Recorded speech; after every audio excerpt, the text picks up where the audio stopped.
آیا میدانی فقر همیشه در جیب‌ها آغاز نمی شود؟ فقر در ذهن آغاز می شود.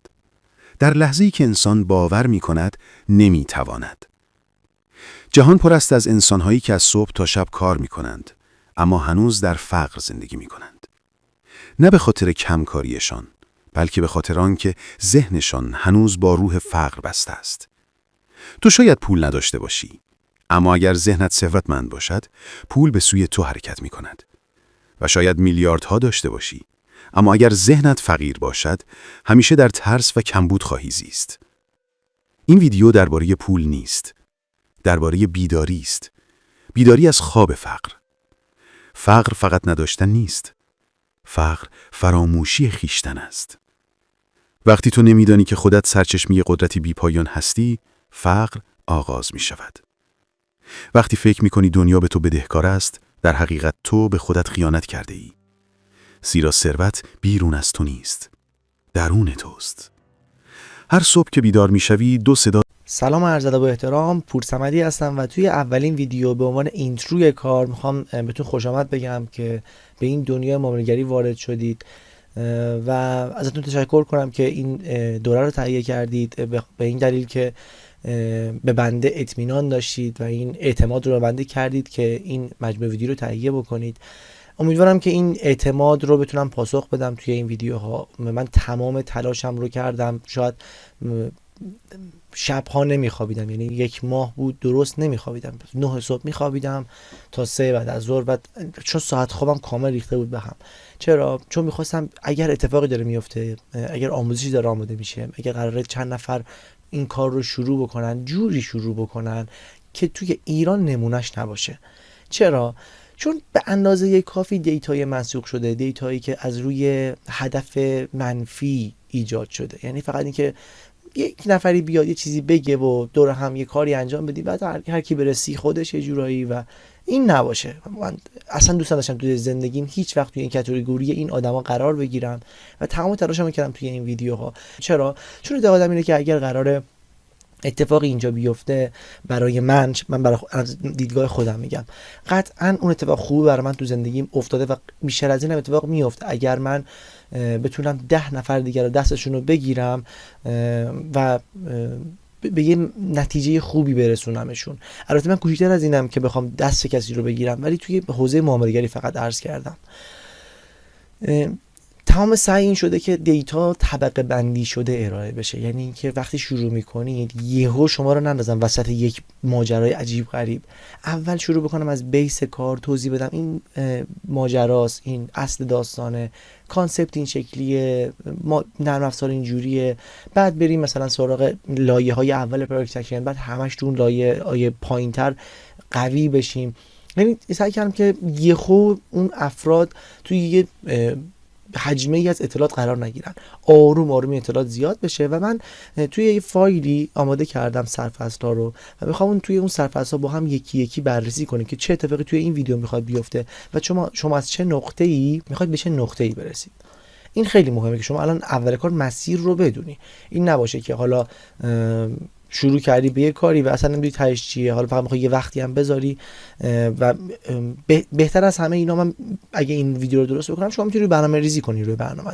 من اگه توضیح بدم دقیقاً تو چه ویدیویی میخوام چیکار بکنیم، خودتو برای اون موقع آماده میکنی. خب روی این فایل من تمام قسمت هایی که آماده شده رو براتون توضیح میدم، به چه صورت قراره کار انجام بشه، از کجا به کجا قراره برسیم. خب من سعی کردم توی یکی که دسته‌بندی شده باشه حتما فایل، یعنی اینکه حتما بدونیم الان داریم ویدیویی که می‌بینیم مربوط به کدوم داستانه. مثلا اینجا در مورد تعاریف صحبت کردیم، اینجا وقتی فاندامنتال میگیم در مورد بحث‌های بنیادیه، اینجا در مورد بحث‌های نرم افزاری که بخوایم باش کار کنیم مثل سایت و متا تریدر، اینجا در مورد سایکولوژی و مانی منیجمنت و تایم آنالیز و نحوه معامله. خب توی قسمت اول در مورد چرخه اقتصادی صحبت میکنیم که توی این چرخه اقتصادی یاد میگیریم که اصلا به چه صورت داره کار میکنه اقتصاد. توی ویدیو دوم در مورد مارکت صحبت میکنیم و مارکت رو کلا سعی میکنیم به یک نحو دیگه ای بشناسیم، یه نحو هم ساده، هم نیازی است بپیچونیم داستان رو، هم نباید خیلی ساده باشه. مثلا من سعی کردم توی کل ماجرا اون تعادل رو حفظ بکنم و هرچی جلوتر میریم من از لغات سنگین‌تر مارکت رو شاید اصلا اینجا که تعریف کردم کم کم تعاریف جدیدتری از اینجا بهش برسیم، ولی خب نمیشه اول کار به یه سبکی مارکت رو معرفی کرد که شاید اون فرد یه جا بخوره. مثلا همین سعی کردم که یک تعریف خب البته کامل و البته اولیه‌ای باشه. کم کم شروع می‌کنم در مورد فاندامنتال توضیح میدم، فاندامنتال رو بهتر میشناسیم، که بازیگران بازار رو میشناسیم. بعد در مورد راه‌های درآمدزایی، شما فکر می‌کنید که تنها راه درآمدزایی از بازار مالی فقط اینه که ما معامله بزنیم، اما اینطوری نیست. توی این ویدیو یاد می‌گیریم که راه‌های دیگه هم برای کسب درآمد وجود داره. توی ویدیوهای پنجم در مورد کانسپت‌های اصلی صحبت می‌کنیم. اینکه تعریف اصلی مثلا توی نرم افزار چیه، ما به چی میگیم مارجین، به چی میگیم بالانس، یا مثلا این مباحث اولیه. و به ازای همه اونها من یه جدول اکسل درست می‌کنم بهتون میدم که تعریف اونجا نوشته شده. توی مرحله بعدی یاد میگیریم که مثلا لورج چیه و در مورد حالا لورج دیده بهتری پیدا می‌کنیم که چون خیلی مهمه درک درستی از لورج. توی ویدیو بعدیش یاد میگیریم که انواع اوردرگذاری چی ان و چجوری میتونم از اونها استفاده بکنم، چون خیلی مهمه نحوه قرارگیری اینها و خیلی ساده نباید گرفتش. توی ویدیو بعدی در مورد بروکرها و بانک‌ها حرف میزنیم که به چه صورت دارن توی اینجا کار میکنن. توی ویدیوهای نهم در مورد سایت هایی که مورد نیازمون صحبت میکنیم، ابزارهایی که مورد نیازمون نظر اینکه توی اینترنت چه اتفاقی میفته. فقط من یه معذرت‌خواهی همین اولا بکنم، من کلا تند حرف میزنم و چون میدونم 10 بار میتونید اون رو ریپیت بکنید، من سعی کردم توی بازه زمانی کم بیشترین اطلاعات رو انتقال بدم. توی ویدیو دهم در مورد تکنیکال فاندامنتال صحبت میکنم که اصلا راههای تکنیکال چی ان، اصلا تکنیکالایی که به ما گفتن تا الان چی بوده، نقاط ضعفش چیه و چجوری باشون کار کنیم نکنیم، مثلا انجام بدیم یا ندیم، که نتیجه گیری میکنیم که نباید این کارو بکنیم به دلیل اینکه اونا سیستمایی هستن که دیگه کتاب شدن، که سیستمی که کتاب بشه به سادگی همه بدوننش دیگه منسوخ شده است، چون اون بانک میدونن، همه اینو میدونن و چون میدونه که همه میدونن یه کاری میکنه که دیگه شما ندونیش، چون یه جوری ضرر میزنه بهت که دیگه شاید تعریفت از اون الگو عوض میشه. بعد اتفاقی که میفته میدونید چیه؟ اینی که شما داشتی درست فکر میکردی و اون بانکی چون میدونه شما داری این فکر رو میکنی این کارو کرده و شما باید تفکیک این دوتا رو بدونی که اینکه کجا کار درست رو انجام دادی ضرر کردی و کجا کار غلط رو انجام دادی سود کردی. ببینید دقت کنید، کجا کار درست رو انجام دادی ضرر کردی و کجا کار غلط رو انجام دادی سود کردی. این خیلی مهمه، چون اگه شما کار غلطی انجام بدی سود کنی فکر می‌کنی کار درستی کردی، در صورتی که کار غلط بوده چون بازار ماهیتش 60 به 40 شما بالاخره شما میتونستی ضرر کنی یا سود. تو اون 40% که احتمال ضرر بوده شما سود کردی. واسه همین خیلی مهمه که شما بدونی که داری کار درست رو انجام میدی، چون این میتونه برای شما یه سوگیری شناختی ایجاد بکنه. توی ویدیو شماره 11 در مورد کندل ها و تایم فریم صحبت میکنیم که ببینیم مثلا تفاوت اینا چی ان، تفاوت کندل تایم فریم، تفاوت تایم فریم ها با هم دیگه چجوری میتونیم ازشون استفاده کنیم و الی آخر. توی 3 تا ویدیو کامل من متد تریدر رو خیلی کامل سعی کردم توضیح بدم، چون دوست دارم از همه قابلیت و ابزارش، از آلارم گذاشتن و پروفایل درست کردن و تمپلیت خوب درست کردن، همینا رو انجام بدید و دیگه جای صحبتی باقی نمونه تو بحث کاری با متد تریدر. خب تا اینجا ما بیسیات رو یاد گرفتیم، یعنی بیسی که لازم دارم که من تازه برم تو حوزه یادگیری این کارهای بعدی. واسه همین لازم بود که من حداقل 14 تا ویدیو واسه اینو انجام بدم، چون همه افرادی که این کارو انجام میدن و میان وارد بازار میشن و از من حالا قرار آموزش ببینن، همه که معامله‌گر نبودن قبلش، حالا 1% خیلی بزرگشون قبلا معامله میکردن ولی خب اکثرا صفر سطحشون و نمیشه الان من از اینجا شروع بکنم این کارو. باید یک مقدمه‌ای بچینم و این چیز ساده رو بگم، بعد بریم جلوتر. حالا نکته اینجاست، به ظاهر شاید ساده باشه اینا، خب برای من، خب من الان 8 ساله تو این کارم و برای من شاید ساده باشه، خب این برای من شاید تفکیکش سخت بوده که آیا این ساده است یا نه. حالا از ویدیو 15 شروع می‌کنیم این که آقا ببینیم مثلا های فرکانسی تریدینگ چیه. وقتی میگیم HFT که احتمالاً خیلی نمیدونن چیه، حتی اون پرسپشن کاراش، داریم از چی حرف می‌زنیم؟ در مورد اینکه معاملات سرعت بالایی که دارن بانک‌ها انجام میدن اصلا ماهیتش چیه. خیلی مهمه. اگه دقت بکنید اینا مثلا تو 20 دقیقه اینا جمعش می‌کردن، ولی اینجا دیگه تایم ها زیاد شده. از اینجا اینا مثلا بیشترینش 40 دقیقه این متد تریدر بوده، یا مثلا میک مانی من داشتم راههای درآمدزایی رو میگفتم، یا مثلا در مورد مارکت صحبت می‌کردم. اینا بحث‌های اصلی مونن. توی ویدیو بعدی از پرایس اکشن میام در مورد اینترو میگیم. اینترو که مثلا 65 دقیقه صحبت میکنیم فقط پرایس اکشن چیه، اینکه در مورد پرایس اکشن حرف میزدیم، میگفتیم با میتونیم باهاش ذهن خوانی بکنیم، رفتار آدم‌ها رو بشناسیم، یعنی چی این حرفا که ما میزدیم.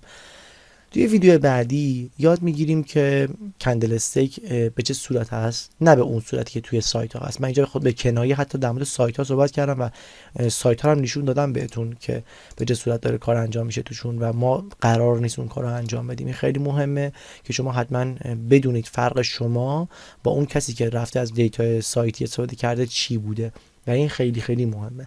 و اونجا نیازی نیست شما الگوی کندل استیک یاد بگیرید، حالا متوجه میشید تو ویدیوش و قطعا لذت خواهید برد که شما فقط با 3-4 تا الگوی خیلی ساده قراره کار بکنید، ساده و خیلی کاربردی. اون ساده بودنش به دلیل اینکه کم تعدادش، کاربردی بودنش به خاطر اینکه 8 سال تجربه پشتش خوابیده. من توی همه این الگوها رو دیگه هم توی اون زمانی که تو صنعت سرمایه‌گذاری بودم الگو کردم، حالا تو اونجا بفهم بهتون نشون دادم توی ویدیو چجوری با کدای حالا چه قوانینی این کارو می‌کردیم و همین که تو تجربه بهش رسیدم. توی ویدیو بعدی یاد میگیریم که روندها به چه صورت شکل میگیرن و یک روند وقتی میگیم توی یک روند صعودی هستیم این یعنی چی، یا روند نزولی هستیم یعنی چی. این خیلی مهمه تفکیکش.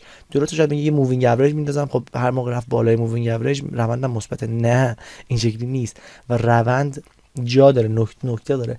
روند یه جایی شروع میشه، روند یه جایی وارد یه کانالی میشه، روند یه جایی تموم میشه و این تو ندونی کدوم چرخ الان قرار داری، درست معیار تصمیم گیری و معیار تشخیص نداشته باشی خیلی ضرر میکنی. توی بحث ساپورت رزिस्टنس یه تعریف جدیدی از ساپورت رزिस्टنس یاد میگیریم و متوجه میشیم که چه ساپورت رزिस्टنس های اصلی وجود داره. مثلا پیوت نمیگم من، پیوت چیه دیگه که مثلا بیا یه عددی رو زد فلان میکنه و اون بهش اعتقاد داریم که مثلا درسته، حالا چون بازار بهش یه تغییراتی تو اون تایم انجام میشه یا تو اون زمان انجام میشه یا تو اون سطح انجام میشه، به هر صورتی قرار نیست که اون سطح مهمی باشه حتما برای ما. و بعد از اون توی ویدیو 20 تازه یاد میگیریم که کانال به چه صورت انجام میشه. این تعریف اولیه است، یعنی چیزی که در لایه اول پرایس اکشن از کانال هست. توی لایه بعدی الگوهای پرایس اکشنی مثل الگوهای کلاسیک رو یاد میگیریم به صورت پرایس اکشنی با دیدگاه پرایس اکشنی و اینجا تا اینجا دیتا به اون صورتی که فعلا شما داری آماده میشی، داره ذهنت گرم میشه برای کار اصلی. هنوز اونقدر مارکت رو من شروع نکردم به اون صورتی که شما تو ذهن خودم هست برای شما انجام بدم کارش رو. تو مرحله بعد قبل از اینکه وارد این متد بشم توی اومدم یه متدی رو معرفی کردم از نظر روانشناسی، یه مقدار روانشناسی معامله‌گری باهاتون کار کردم. چون وقتی اینا رو یاد میگیرید به یه مرحله کوتاه و کوچیکی رسیدید که بشه باهاتون در مورد سری چیزا حرف زد. اینجا در مورد سایکولوژی حرف میزنیم، با متد MBTI به زیبایی آشنا میشیم و میفهمیم که چطور میتونم ازش تو زندگی و توی معامله‌گری خودم استفاده کنم. از ویدیو 27 میگم بحث اصلی من به نظر من روی پرایس اکشن شروع میشه تازه، یعنی از اینجا تازه پرایس اکشن میفهمیم مارکت سایکل چیه. از اونجایی که تعریف ما از کانال تعریف جدیدیه، 3 تا قسمت زمان برد که من بتونم اینا رو برای شما تعریف برای شما انتقال بدم، چون خیلی نکته داره. مثلا فکر کنم نکاتش یادم نمیاد چقدر، ولی کلی سرتیت داره که باید شما این ویدیوها رو ببینی و تعریف جدید میشه برات. مثلا کانال درک میکنی که تا الان یه چیزی دیگه میگفتن، حالا 2 نقطه است به هم وصلشون کن. این به این سادگی نیست، یعنی شما باید بدونی که تو چه وضعیتی قرار داره ماجرا. توی ویدیو 31 فاندامنتال رو از نظر اکونومیک نیوز یاد میگیرید. اینجا فقط یه قلقلکی ذهنتون رو دادم که با 4 تا نرخ اقتصادی فقط یه قلقلکی داده باشم. نرخ‌های بیشتر رو، یعنی اون 11 تا نرخ بعدی رو توی ویدیو 41 میگم. نیاز بود که من کم کم این فاندامنتال رو به شما بگم، ولی نمیخواستم شما رو غرق کنم تو دنیای فاندامنتال، چون درسته که فاندامنتال یه بخش بزرگی از کار رو میگیره، اما به نظر من بخش حتما کاملی هم نمیتونه باشه. خب توی ویدیوهای 34 35 36 و به خصوص تخصصی توی 34 و 35 بحث تریدینگ رنج رو یاد میگیریم که اگر بلدش نباشید وای ببینید به هیچ عنوان سودآور نمیشید. تریدینگ رنج رو بلد نباشید. این مهمترین بخش پرایس اکشنه، یعنی بخوام بگم مهمترین کجاست، اول تریدینگ رنج، بعد بریک اوت هاست، بعد کانال هاست، بعد دیگه حالا بحثای بعدی. یعنی شما باید بدونی تو چه اتفاقی داره قرار میگیری و مثلا توی میکرو کانال شما با یه کانال یاد میگیری که کسی که به شما گفت پرایس اکشن کاره، شما ازش فقط بپرس آقا میکرو کانال بلدی یا نه، میدونی میکروکانال چیه؟ اگه برو براش بگو که روی چارت یه دونه برای من میکروکانال بکش. اون موقع است که میتونی بفهمی آدم پرفکشن کار هست یا نه، تو چه لایه‌ای داره کار میکنه. اگر نتونه جواب بده تو لایه اول و دوم داره کار میکنه، یعنی اینجا توی این سطح. ولی که بلد بود قطعا اومده توی این سطح داره کار میکنه و میتونی باش بحثای پرزنتیشن انجام بدی. توی بحث بریک اوت یاد میگیریم که حالا با بریک اوت باید چیکار کنیم. تعریف جدیدی از بریک اوت یاد میگیریم. ما بریک اوت رو صرف یک شکستن یک سطح نمیدونیم. بریک اوت رو معادل میگیریم با یک چرخه. بریک اوت معادل یک چرخه ای از چیز هست که حالا اون چرخه رو شما تو ویدیوها یاد خواهید گرفت. الان نمیخوام ذهنتون رو زیاد به جاهای عجیب غریب ببرم. توی ویدیو 40 در مورد گپ ها صحبت می‌کنیم و دیدگاهتون در مورد گپ ها کاملا عوض میشه. شما فکر می‌کنید که تا الان اگر قیمت از اینجا یهو بپره اون بالا این فساد گپه. نه اینجوری نیست. تعریف ما از گپ تو پرزنتیشن در لایه سوم تعریف خیلی جامع‌تریه و به این سادگی قرار نیست شما در مورد گپ ها کار انجام بدی. بزرگترین اتفاقی که توی گپ میفته خیلی فکر می‌کنن که من اول کارو باش میتونی پیدا کنی، چون گپ چیز میکنه دیگه، میپره قیمت. بعد میگه خب ترند شروع شد. در صورتی که می‌بینید بچه‌ها گپ انتهای روندو خیلی خوب نشون میده، نه اینکه وقتی گپ زد انتهای رونده ها. باید ویدیوشو ببینید که من متوجه بشید من دارم چی میگم. توی ویدیو 41 ادامه روند بحث ویدیو 31 رو انجام میدم و اون 15 تا نرخ رو کامل میکنم و توی بعد از این شما دیگه درک میکنید نرخ‌های مهم چیه و اون نرخ‌ها رو چجوری باش کار بکنید و اصلا بدونید که اصلا چی ان. همین که بدونید چی ان کافیه به نظر من. ولی من اونجا هم یه قلقلکی دادم ذهنتون که ببینید مثلا این نرخ داره میاد روی این چیزا داره تاثیر میذاره، پس حواستون باید باشه که اگر روی این تاثیر گذاشت احتمالاً اون نرخ بعدی هم احتمالاً خراب بشه. یعنی همچین چیزایی هم توش گفتم. توی بحث مانی منیجمنت یاد میگیرید که چجوری پروتکتیو استاپ بذارید. البته توی بحث مانی منیجمنت اینجا شما با انواع ریسک ها یاد گرفتی که چی هن. ریسک چیه تو بازار مالی و چه ریسکایی باش مواجهی. اینجا یاد میگیری که چجوری ریسک رو محاسبه بکنی و اینجا یاد میگیری چجوری حد ضرر بذاری. یکی از مهمترین قسمت‌های کار. شما اگه ندونی چجوری حد ضرر بذاری، چه جوری می‌خوای سودده باشی، این خیلی مهمه، چون شما باید با ضررهات سودهات رو کنترل بکنی، نمیتونی با سودهات ضررات رو کنترل بکنی. پس خیلی مهمه که بدونی چجوری باید حد ضرر قرار بدی و روش‌های حد ضرر گذاشتن رو بدونی. خب توی بحث تایم آنالیز یاد میگیریم که چجوری تحلیل زمانی انجام بدیم به دو قسمت. یکی تکنیکال که شاید خیلی دوست داشته من انجام بدنش و من هیچ معنی براش نمیدونم، یادش دادم، ولی خب من از این استفاده نمیکنم سال هاست و از حالت ریل استفاده میکنم که ریل وقتی یاد بگیرید این براتون یه مقدار دیگه جوک میشه. توی بحث سایکولوژی دوباره اینجا یاد میگیریم که استراب چیه اصلا و راه کنترلش چیه و در انتهای اون یکی از تمرینایی که خودم با صدای خودم ضبط کردم براتون یه تمرین عملیه که باید شما هر شب اون رو انجام بدی. هر شب اون رو گوش میدی اون صدا رو و شما به اینا نیاز داری. اینا جوک نیستن، اینا اصل کارن که قطعا بهشون نیاز داری. مثلا تو اینا یاد میگیری که وقتی داری یه اشتباهی رو میکنی از روی ترس و چه راهکاری وجود داره که اون اشتباه رو دیگه ادامه ندی. یا توی این ویدیو یاد میگیری که کدوم از خشم و غروره یا کدوم از طمعه. این خیلی مهمه که کجا طمع میکنم و چجوری باید دستی رو بکشم. این خیلی مهمه. و توی ویدیوهای 50 تا 53 یاد میگیریم حالا که من اینا رو یاد گرفتم، یه دید خیلی خوبی پیدا کردم، چیکارش کنم، چجوری باهاش جمع‌بندی کنم، چجوری معاملهش بکنم. خب یاد میگیری که چجوری شاخصا معامله کنی، شاخصا چجوری معمولا تغییر میکنن. توی کرنسی ها رو باید کار کردم. توی مالتی تایم فریم معامله کردن رو کار کردیم و روی این هم روی مثلا به نمایندگی از همه حالا فلزات رو طلا کار کردیم. و توی ویدیو آخر یاد میگیریم همه اینها رو، همه این مسیر رو چجوری جمع‌بندی بکنیم و چجوری تو ذهنمون ادامه مسیر رو بچینیم و بریم برای سودآور بودن.